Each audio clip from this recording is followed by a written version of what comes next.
The government is clearly screwing us every way from Sunday with the taxes these days. Now they're talking about VAT taxes on top of everything else, and taxes for the privilege of breathing air with the carbon taxes, that even though global warming has been proven out to be garbage. Again, what Yuri was saying here, the evidence can be right in front of you, and you just don't accept it.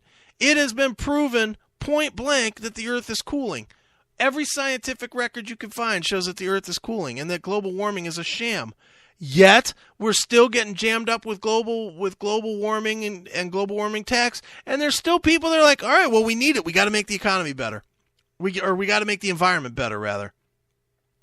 It's these kind of things that are absolutely scary when you hear this video from 1985 and you look at how it has become true today. So let's continue here. This is Yuri, a KGB agent from 1985, discussing how the KGB planned to break down the United States. And after crisis, with a violent change of power, structure, and economy, you have so-called the period of normalization. It may last indefinitely. Normalization is a cynical expression borrowed from Soviet propaganda. When the Soviet tanks moved into Czechoslovakia in '68, Comrade Brezhnev said, now the situation in brotherly Czechoslovakia is normalized. This is what will happen in the United States if you allow all these schmucks to bring the country to crisis, to promise people all kind of goodies and the paradise on earth, to destabilize your economy, to eliminate the principle of free market competition, and to put a big brother government in Washington, D.C. Hold on here. So he's saying that what this does is it puts big brother government taking over the economy, taking over the government, and basically everybody is controlled by the man. Tell me that's not happening today. Tell me the fact that GM is a government motors these days, and the restructuring and the government buying up the health care and buying up the car companies and buying all this stuff up is not exactly what this guy was saying in 1985. How scary is it that this video is out here? It is scary to think that most of us have spent our entire lifetime, being played by government. It's a scary thought, but it is a real thought when you watch this. It is the reality of the day that we have been literally played. You know, the puppet masters have been pulling the strings, and you know what? We've been waving our arms as they've told us to. How freaking scary is that? All right, let's continue.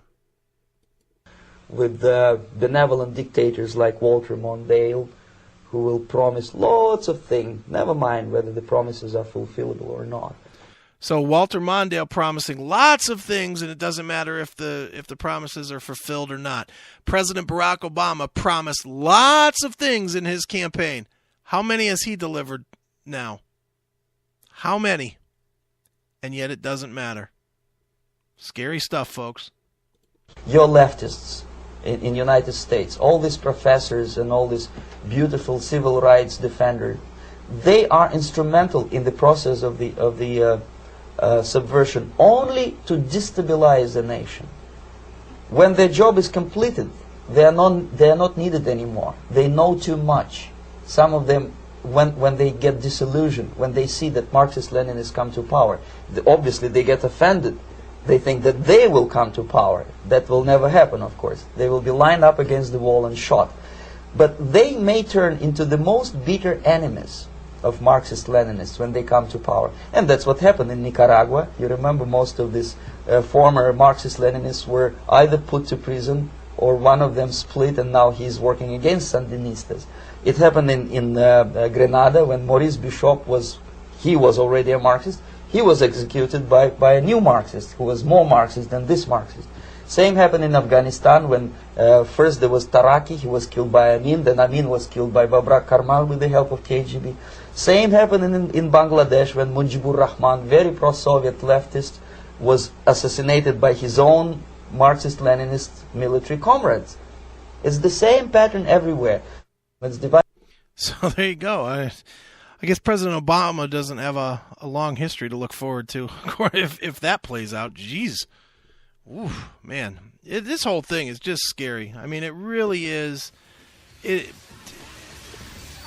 I first saw this video, I was absolutely stunned, and I would imagine many of you are absolutely stunned hearing this as well. But I'll tell you what, we're going to take a quick break, and then we will finish up with Yuri, and we will finish up this edition of All the News. We'll be right back in a minute. It's All the News.